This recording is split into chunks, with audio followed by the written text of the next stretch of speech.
NCF 2005 national curriculum framework 2005. So ఒక ప్రశ్నను పరిశీలించినట్లయితే NCF 2005 వీరికై ఉద్దేశించబడినది. నెంబర్ 1, పాఠశాల స్థాయి విద్యార్థులకు పాఠ్య ప్రణాళికను రూపొందించుటకు. సెకండ్ 1, కళాశాల స్థాయి విద్యార్థులకు పాఠ్య ప్రణాళికను రూపొందించుటకు.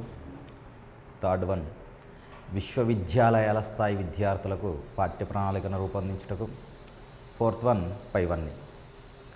సో ఇక్కడ NCF 2005 అంటే జాతీయ పాఠ్య ప్రణాళిక చట్టం 2005 అంటున్నాం. కానీ దీని యొక్క సంక్షిప్త రూపము, దీని యొక్క విస్తృత రూపము పాఠశాల స్థాయి విద్యార్థుల కోసము జాతీయ పాఠ్య ప్రణాళిక చట్టము 2005. సో NCF 2005 అనున్నది పాఠశాల స్థాయి విద్యార్థులకు పాఠ్య ప్రణాళికను రూపొందించుటకు ఉద్దేశించబడినది. సో దీని యొక్క పూర్వ చరిత్రను పరిశీలించినట్లయితే NCF 2005 ఏ విధంగా ఆవిర్భవించినది అంటే, అంతకు ముందే రూపొందించినటువంటి పాఠ్య ప్రణాళికల్లో మార్పులు తీసుకొని రావడం ద్వారా ఆవిర్భవించినదే NCF 2005. అనగా దీనికి పూర్వము పాఠ్య ప్రణాళికలు రూపొందించబడినవి అనేటువంటి విషయం మనకి ఇక్కడ అర్థమవుతుంది. సో మొట్టమొదటగా భారతదేశానికి స్వతంత్రం అనేది సిద్ధించిన తర్వాత భారతదేశానికి ఒక విద్యా విధానమును తయారు చేయడం కోసము 1964 సంవత్సరంలో కొఠారి కమిషన్ను నియమించడం జరిగింది. 1964-66 కొఠారి కమిషన్ యొక్క సిఫార్సులకు అనుగుణంగా భారతదేశంలో మొట్టమొదటి జాతీయ విద్యా విధానంను రూపొందించుకోవడం జరిగింది. ఆ మొట్టమొదటి జాతీయ విద్యా విధానమే national policy on education 1968. So ఈ మొట్టమొదటి జాతీయ విద్యా విధానానికి అనుగుణంగా భారతదేశంలో మొట్టమొదటి జాతీయ పాఠ్య ప్రణాళిక చట్టం రూపొందించబడినది. ఆ మొట్టమొదటి జాతీయ పాఠ్య ప్రణాళిక చట్టమే నేషనల్ కరిక్యులం ఫ్రేమ్వర్క్ 1975. సో భారతదేశంలో రూపొందించబడినటువంటి మొట్టమొదటి జాతీయ పాఠ్య ప్రణాళిక చట్టము NCF 1975. ఈ NCF 1975 పాఠ్య ప్రణాళికలో ఉన్నటువంటి లోపాలను పరిశీలించినట్లయితే 1975 సంవత్సరం వరకు విద్య అనేది రాష్ట్ర జాబితాలో ఉన్నటువంటి అంశం. సో విద్య రాష్ట్ర జాబితాలో ఉండడం వలన విద్య పైన రాష్ట్ర ప్రభుత్వాలు అధికారాన్ని కలిగి ఉండడం వలన 1975లో రూపొందించినటువంటి జాతీయ పాఠ్య ప్రణాళిక వలన భారతదేశంలో ప్రాంతీయ అసమానతలు అనేవి ఏర్పడడం జరిగింది. సో ఈ విధంగా ఏర్పడినటువంటి ప్రాంతీయ అసమానతలను రూపుమాపడం కోసము 1976 సంవత్సరంలో భారత రాజ్యాంగానికి 42వ రాజ్యాంగ సవరణ చేసి రాష్ట్ర జాబితాలో ఉన్నటువంటి విద్యను ఉమ్మడి జాబితాలో చేర్చడం జరిగింది. సో ఇది 2018లో తెలంగాణ రాష్ట్రంలో నిర్వహించినటువంటి TRT పరీక్షలో అడిగినటువంటి బిట్. సో విద్యా వ్యవస్థలో ఆవిర్భవించినటువంటి ప్రాంతీయ అసమానతలను రూపుమాపుటకై 1976 సంవత్సరంలో భారత రాజ్యాంగానికి 42వ రాజ్యాంగ సవరణ చేసి రాష్ట్ర జాబితాలో ఉన్నటువంటి విద్యను ఉమ్మడి జాబితాలో చేర్చడం జరిగింది. సో ఈ విధంగా మొట్టమొదటి పాఠ్య ప్రణాళికలో ప్రాంతీయ అసమానతలు అనేటువంటి లోపాలు కలవు. ఈ ప్రాంతీయ అసమానతలను రూపుమాపడం కోసము తర్వాతి కాలంలో భారతదేశంలో న్యూ పాలసీ ఆన్ ఎడ్యుకేషన్ 1986 అనేది ఆవిర్భవించడం జరిగింది. నూతన జాతీయ విద్యా విధానము 1986. సో దీనిని పరిశీలించినట్లయితే ఈ న్యూ పాలసీ ఆన్ ఎడ్యుకేషన్ 1986 ఏమని తెలియజేస్తుంది అంటే, భారతదేశంలో విద్యా విధానము అనేది శిశు కేంద్రీకృతముగా ఉండాలి. శిశు కేంద్రీకృత విద్యా విధానంను రూపొందించుకోవాలి. విద్యా విధానం ఏ విధంగా ఉండాలి అంటే నాణ్యమైనటువంటి విద్యను అందించేదిగా ఉండాలి. నాణ్యమైనటువంటి విద్యను అందించేదిగా ఉండాలి. విద్యా విధానంను సమానత్వంను సాధించేదిగా ఉండాలి. అనే మూల సూత్రాలపైన నూతన జాతీయ విద్యా విధానము 1986 అనేది ఆవిర్భవించడం జరిగింది. ఈ 1986 జాతీయ విద్యా విధానం ఏమని తెలియజేస్తుంది అంటే సంగతత్వము అనగా సబ్జెక్టుల మధ్య ఉండేటువంటి సహసంబంధాలను విద్యార్థి గ్రహించే విధముగా ఉండడం. సంగతత్వము, సరళత్వము,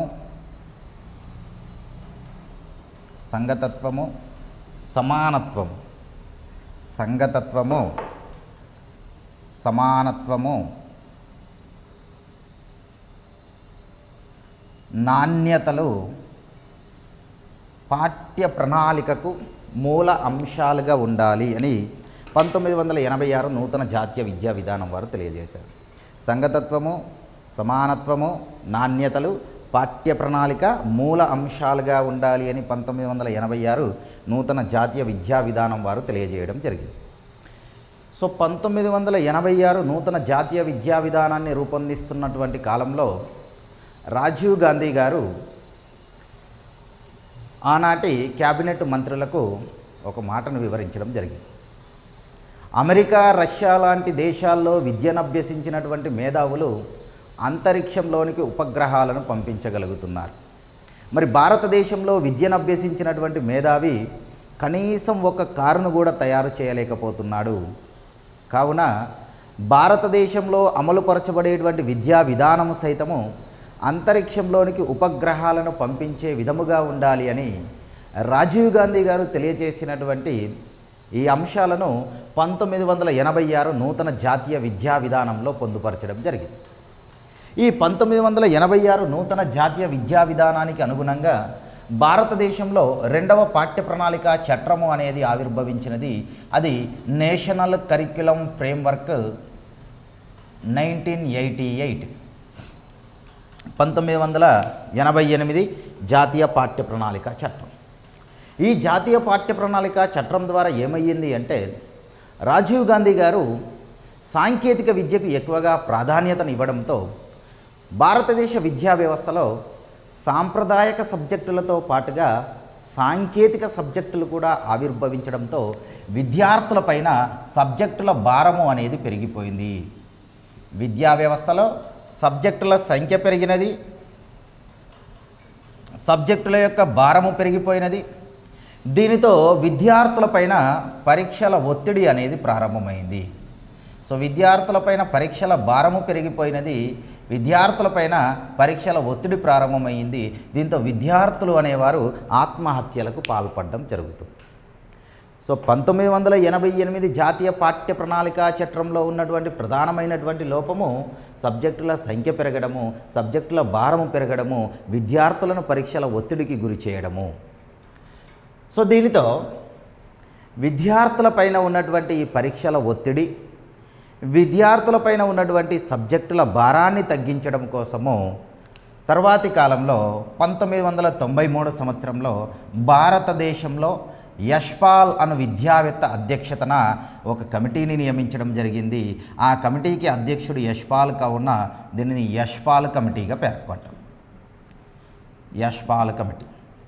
ఈ యశ్పాల్ కమిటీ వారు వారి నివేదికను లర్నింగ్ వితౌట్ బర్డెన్, భారరహిత అభ్యాసనము అను పేరుతో సమర్పించడం జరిగింది.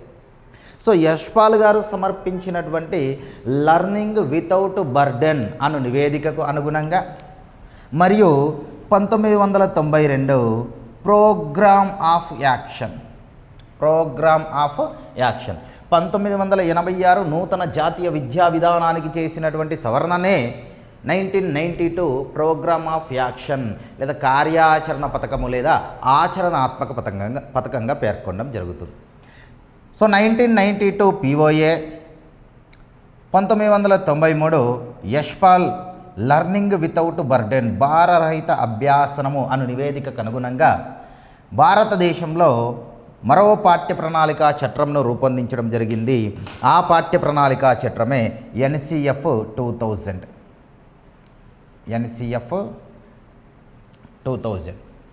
ఈ ఎన్సిఎఫ్ 2000 అనేటువంటి పాఠ్య ప్రణాళిక విద్యార్థులపైన సబ్జెక్టుల భారాన్ని తగ్గించగలిగింది. విద్యా వ్యవస్థలో సబ్జెక్టుల సంఖ్యను తగ్గించగలిగింది, సబ్జెక్టుల భారాన్ని తగ్గించగలిగింది, కానీ పరీక్షల యొక్క ఒత్తిడిని తగ్గించలేకపోయింది, పరీక్షల భారాన్ని తగ్గించలేకపోయినది. ఈ పరీక్షల భారాన్ని సైతం తగ్గించుటకు, పరీక్షల ఒత్తిడిని సైతం తగ్గించుటకు 2004 సంవత్సరంలో కేంద్ర మానవ వనరుల శాఖ మంత్రిగా ఉన్నటువంటి కపిల్ సిబాల్ గారు విద్యా వ్యవస్థలో విద్యార్థులపైన ఉన్నటువంటి పరీక్షల భారాన్ని తగ్గించుటకు, పరీక్షల ఒత్తిడిని తగ్గించుటకు అనువైనటువంటి పాఠ్య ప్రణాళికను రూపొందించటం కోసము, ఆ రూపొందించడానికి కావలసినటువంటి సలహాలను సూచనలను చేయడం కోసము 2004 సంవత్సరంలో జాతీయ సారథ్య సంఘాన్ని నియమించడం జరిగింది. జాతీయ సారథ్య సంఘంను నియమించారు. ఈ జాతీయ సారథ్య సంఘంలోని సభ్యుల సంఖ్య 1+1+33 దట్ ఈజ్ ఈక్వల్ టు 35గా ఉంటుంది. ఒక చైర్పర్సన్, వైస్ చైర్పర్సన్, 33 మంది సభ్యులు, మొత్తంగా 35 మంది సభ్యులతో జాతీయ సారథ్య సంఘాన్ని నియమించడం జరిగింది. ఈ విధంగా నియమించినటువంటి జాతీయ సారథ్య సంఘానికి యశ్పాల్ గారిని చైర్పర్సన్గా నియమించడం జరిగింది, ఖాదల్ గారిని వైస్ చైర్పర్సన్గా నియమించడం జరిగింది. సో జాతీయ సారథ్య సంఘం యొక్క చైర్పర్సన్ యశ్పాల్, ఒక వైస్ చైర్పర్సన్, 33 మంది సభ్యులు. 33 మంది సభ్యుల్లో ఆంధ్ర రాష్ట్రం నుంచి ఎన్నిక కాబడినటువంటి సభ్యులు ప్రొఫెసర్ శాంతా సిన్హా. సో ఈ జాతీయ సారథ్య సంఘం వారు భారతదేశంలో ఉన్నటువంటి 21 ప్రధాన రాష్ట్రాల్లో 21 ఫోకస్ గ్రూపులను ఏర్పాటు చేయడం జరిగింది. ఈ ఫోకస్ గ్రూపులలో ఆ రాష్ట్రంలో ఉండేటువంటి మేధావులు, ఆ రాష్ట్రంలో ఉండేటువంటి ఉపాధ్యాయులు, ఆ రాష్ట్రంలో ఉండేటువంటి విద్యావేత్తలు సభ్యులుగా ఉంటారు.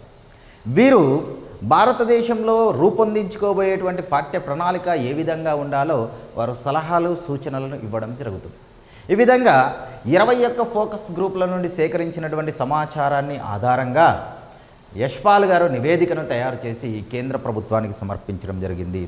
వీరు తయారు చేసినటువంటి ఆ నివేదిక అన్నది, యశ్పాల్ యొక్క నివేదిక అన్నది ఈ వాక్యంతో ప్రారంభమవుతుంది. యశ్పాల్ నివేదిక ఈ వాక్యంతో ప్రారంభమవుతుంది. సృజనాత్మకత, సహజమైన ఆనందము బాల్యానికి కీలకము అను వాక్యంతో ప్రారంభమవుతుంది.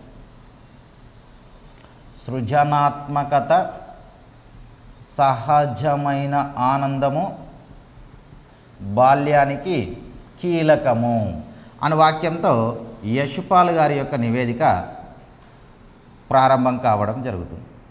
వీరు ఈ సృజనాత్మకత, సహజమైన ఆనందము బాల్యానికి కీలకము అనే వాక్యాన్ని విశ్వకవి రవీంద్రుడు రచించినటువంటి సివిలైజేషన్ అండ్ ప్రోగ్రెస్ అనే గ్రంథం నుండి సేకరించడం జరిగింది.